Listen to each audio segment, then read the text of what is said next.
Okay, my relationship with the Mission Impossible movies was, well, basically five of them. It's sort of a love-hate relationship, which all of them leaving me have mixed feelings about, except for this one, MI3.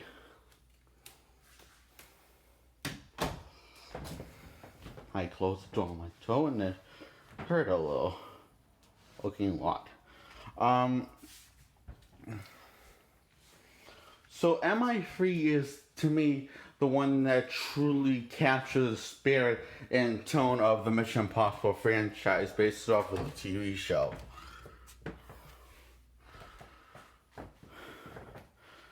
It's not a total knockoff, and it's not trying to impersonate it like the eight. It's not trying to impersonate it completely like the tone of it. It's not trying to impersonate completely like the 18 film. Although I do like this film a lot. But I like this film more because it not only, I think it gave me what I wanted to see a mission in a Mission Impossible. Keep this familiar tone. Keep the heart of the core raw heart of the feeling of making Mission Impossible feel like Mission Impossible. And I feel like J.J. Abrams really understood that when he was making this film, when he was writing with two other guys, and when he was directing it. This apparently was his first theatrical film, I guess. And I was surprised because I didn't know that this was a J.J. Abrams film. I didn't look at the credits before the first time because I only know because this review online said that this was his film. That's how I know. So it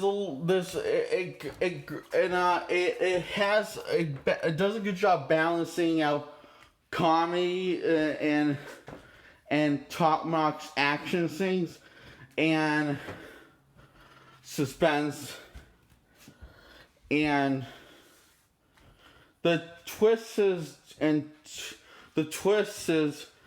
turns that the movie takes itself and don't really feel like an afterthought the later ones or the previous ones like MI1. Because wasn't there something fishy about Joe's behavior? Clearly that makes sense that he's an MIA agent. Oh, and I love how Ethan just figured out the crime scene that he committed against his own team when he didn't examine any evidence or the bodies. He just figured out in his head. Through flashbacks. Makes no sense to me. You see what I'm saying? That twist feels like a lot like an afterthought. Like, they didn't fully think of this through, it feels like. But this one, there's a few twists in it. It's like, I'll say so, twists in it, and they'll feel like they didn't thought this through. You're just like shocked, like you didn't expect that coming, and then it turns into a different direction. Oh, and so it's this. We're going this direction, huh? And I'm going to give away the plot, but and I also like how they decide to make Ethan Hunt human, Tom Cruise's character, more human than he's ever been in any of the franchises, and therefore it feels the most grounded and relatable Mission Impossible film ever.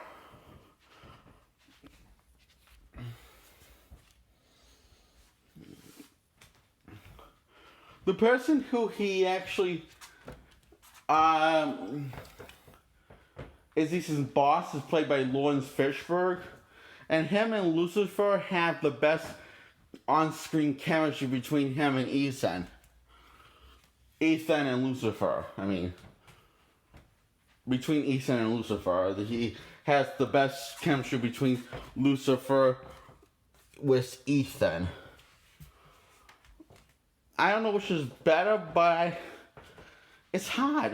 And I'm sad that William Fitzgerald didn't return for the fourth one because I really loved him in this. Because he seems like a very interesting boss, and like a more interesting boss than Alec Baldwin was. Yeah, I don't know what happened to his character. We just never seen his character. What happened to his character? So Ethan's still working for MIF, which stands for Mission Impossible.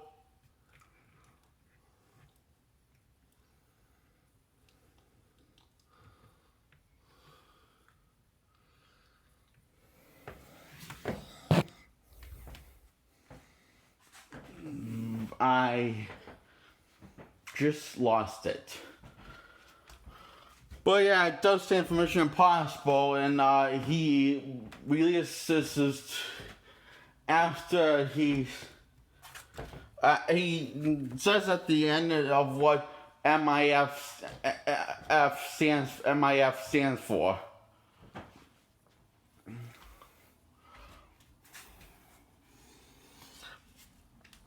And so now it's time to talk about the plot.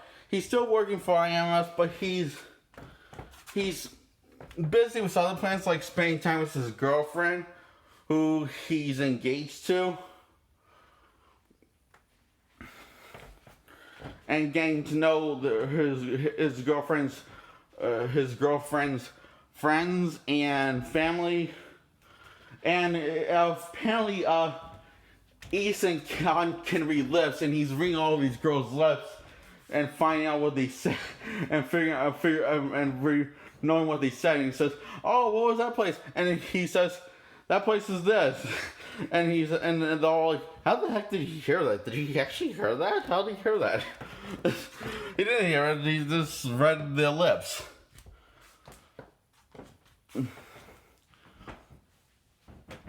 Yeah, it's a little talent that Ethan has that's kind of avoided in the later films, which is very sad because I feel like the idea of Ethan Hunt reading people's lips was a well executed that felt natural and relatable at the same time, and it felt like it feels like he actually knows what he's doing with this I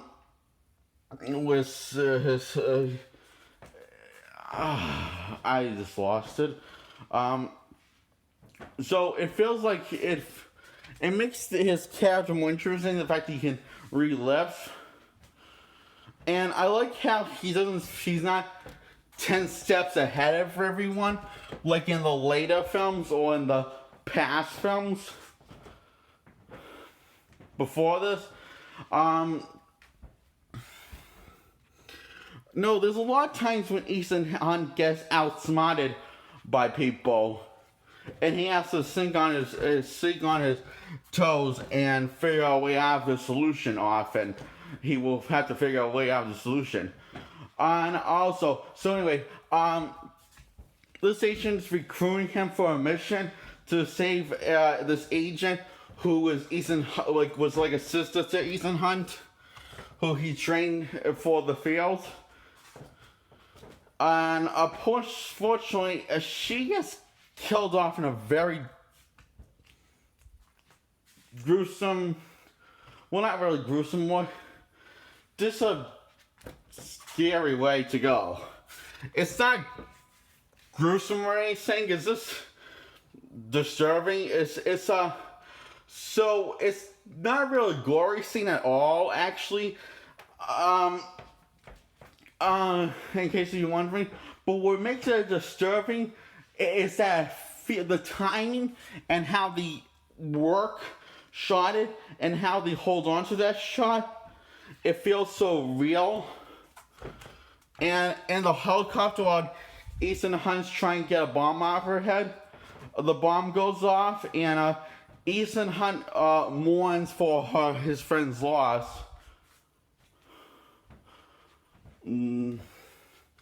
and you really start to feel sorry for him, and he feels it seems like he feels like a serious amount of guilt laying her in the battlefield in the first place. And anyway, he gets a letter from her with that's just a black dot and Lucifer's trying to decrypt it, and doesn't know what it is until the third act, and I'll let you know when what it is when we get to that scene. This guy called Benji starts talking about the rabbit's foot and what the rabbit's foot means, and what this cult, when they want to get their hands on this, they figure out what it means. So she doesn't know what rabbit's foot is, he's just guessing. And it's pretty funny, but also kind of creepy scene because how it went some funny to creepy back to funny again. And I really love how it takes it. This has the most slow motions in the Mission Impossible franchise, and I don't mean slow as in a bad thing, and the bad kind of way. I mean the good kind of way. How it treats your intelligence with respect, and it wants to treat you like rational, intelligent human beings.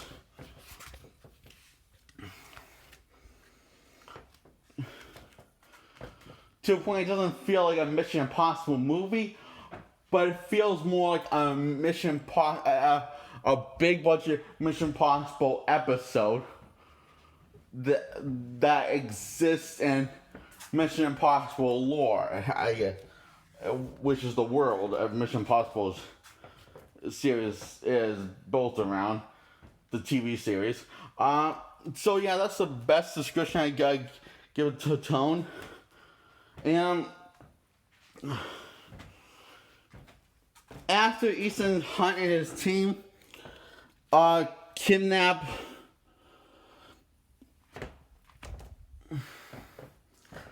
this guy,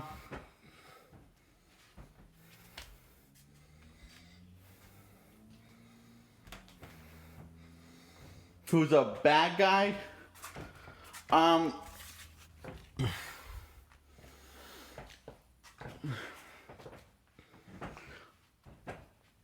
and who threatens his girlfriend's life. And says he's going to kill her. Ethan snaps and decides to attempt to interrogate him and harder, and to the point of of almost killing him and throwing him out of the plane. It's a pretty intense scene. Yeah, so, but Lucifer talks Ethan out of it and saying this isn't like him. So, Lucifer finds to crisp what the little black dot was. It was a video message from her discovering top secret information about Ethan Hunt's boss, played by Lewin Fishburne. Finds out that he seems to be working with that guy who they just turned into custody of MIF custody. So it seems like, so apparently the mole is William Fishburne, who is Ethan's boss. That's a twist, and it's what worked very well. But however, not everything's always as it seems in this film.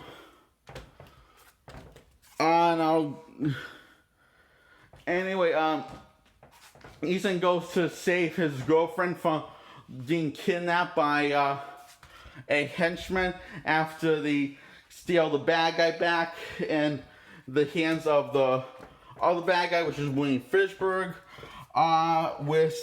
So there's a mole in the MIF, and there's more than one people in on it, and that is a SWAT team that's also in on it, that's just taking orders.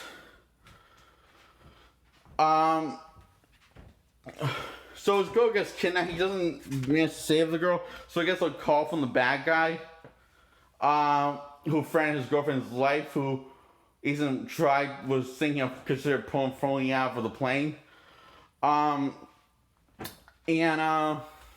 he said, "Bring me the rabbit's foot, and you have 2 hours, or your girlfriend dies."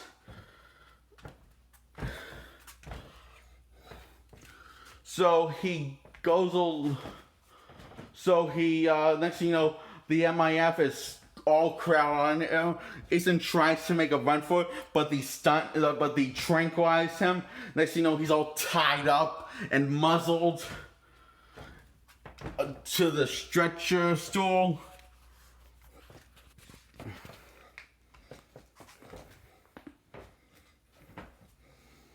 And Ethan's friend, who was the agent that told him,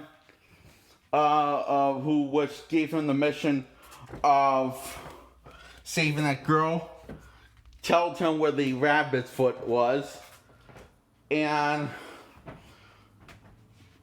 tell him where it is, and gives him all the information, and gives him a fighting chance of escaping by giving him the key to his trap, to what he's strapped to, the key to what he's strapped to.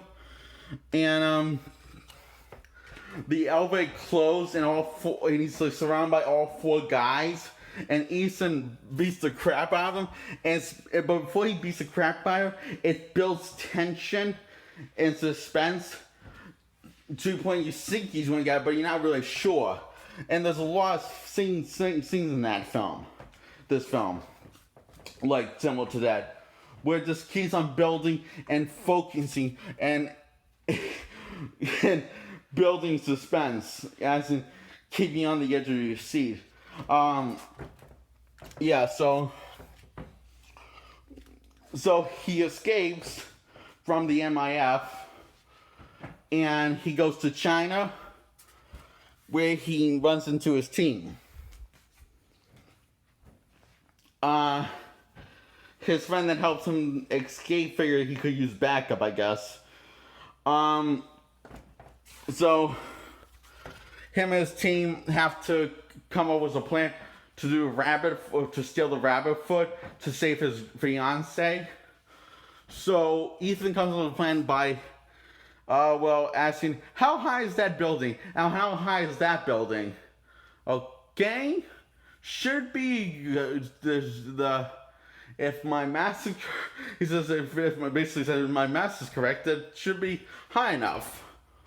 And then Lucifer figure out what it is he's thinking, which is bungee jumping off of a building.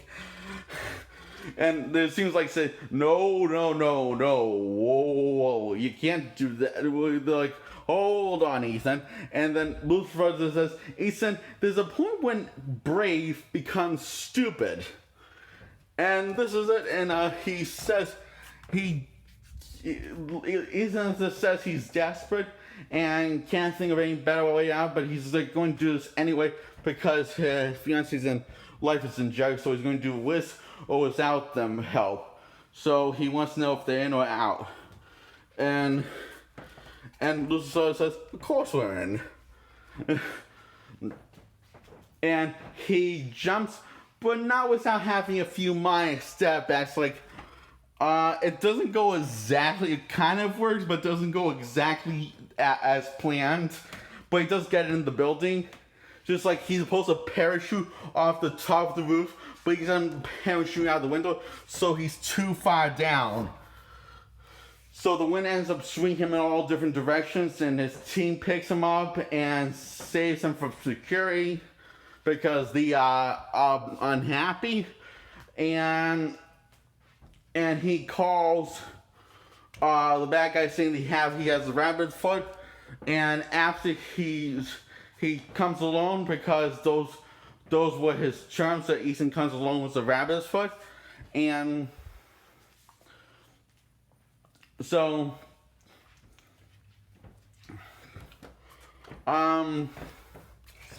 So he drinks his drink in the limo, and it basically he's unconscious for a while. And next thing you know, he's in China, someplace in China, I guess, and he doesn't know where he is exactly.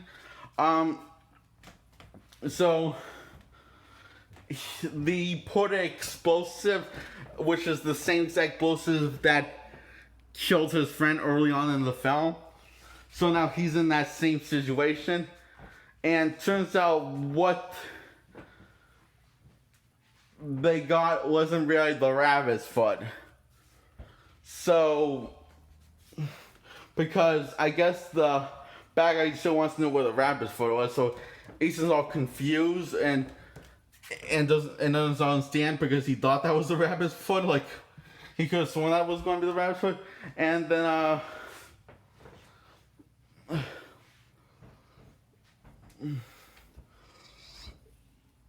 and so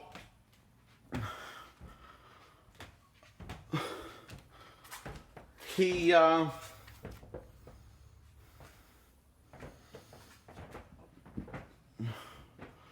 kills girls who he put flashbacks on to pose as his fiance, and you can just tell this bad guy doesn't really care about human life at all. He's just that cruel. I'm just going to say it.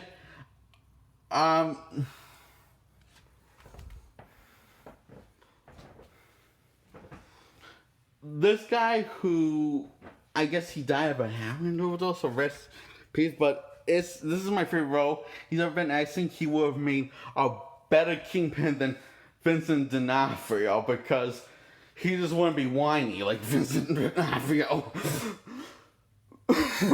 Yeah, I am calling Vincent D'Onofrio whiny as the Kingpin.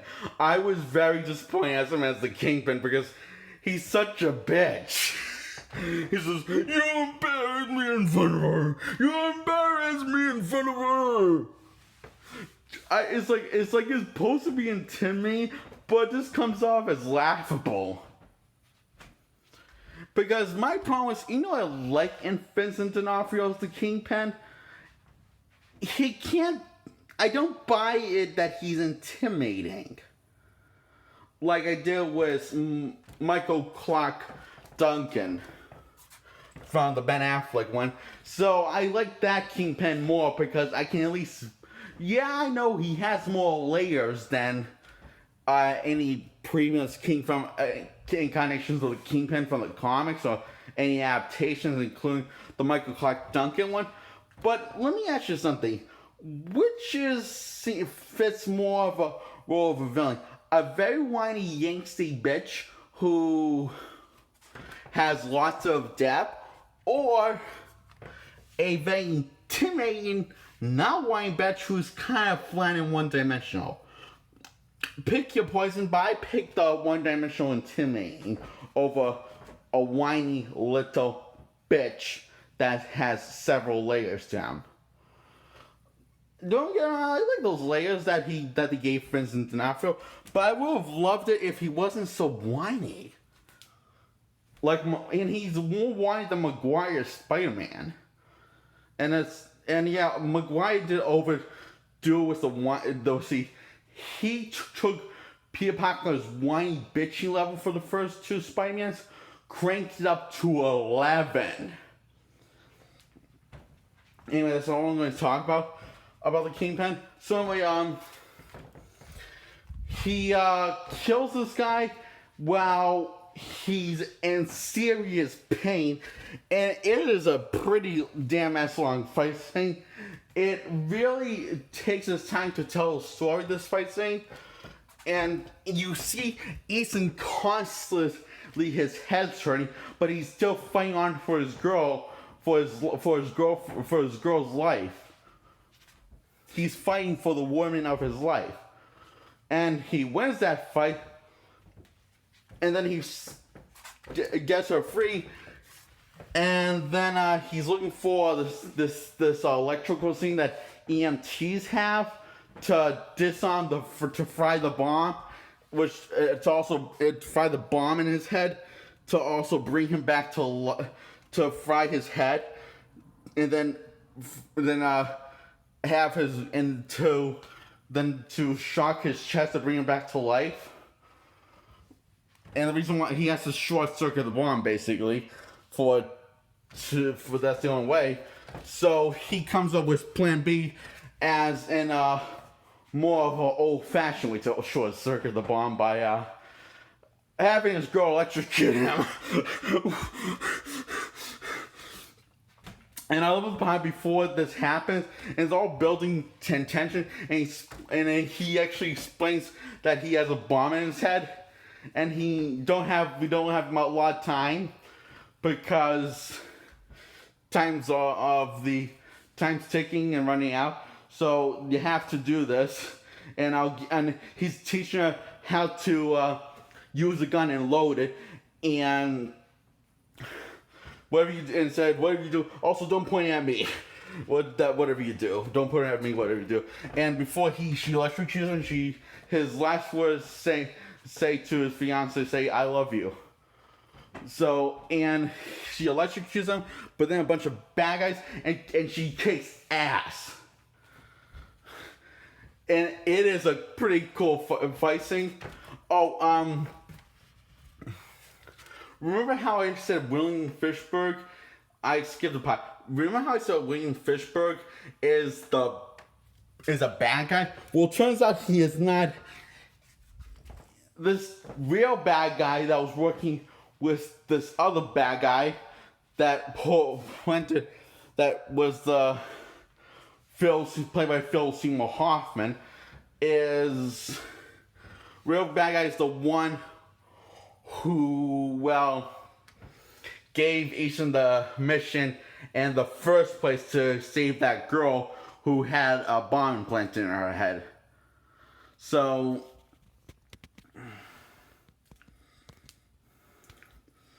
yeah. So yeah, so he's a bad guy and he gets killed during the shootout scene.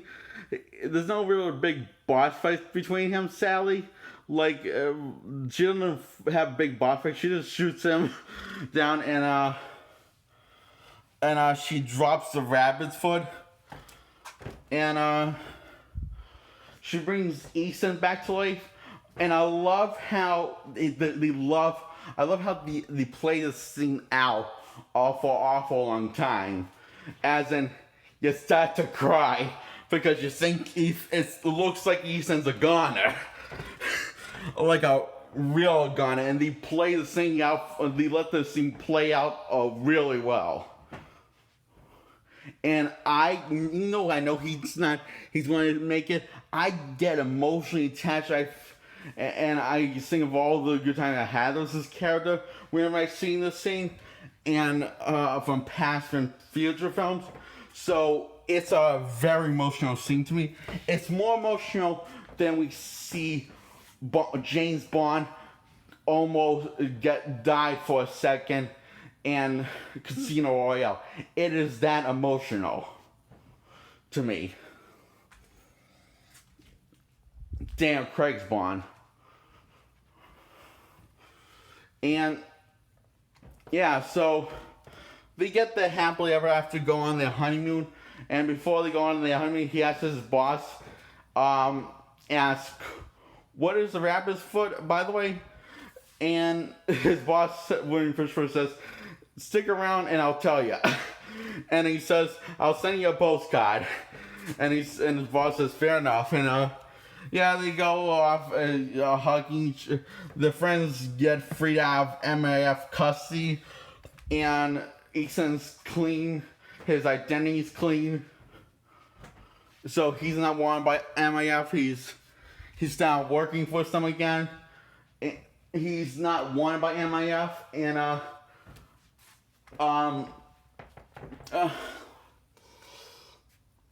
I love how this team, it never feel like the team doesn't really go rogue. that's the Rogue is not what drives the film because it doesn't rely on that. And Ethan Hunt gets won by MIF because his boss thinks that he's the mold of MIF. So when it's really Ethan's friend that gave him the mission in the first place in the first act of the film. So that was a good choice, and it really takes its time, this film. So you have to be patient. It's not like all boom, boom, boom in your face like the other Mission Impossible films, which would be 5 more other ones at the time of this video.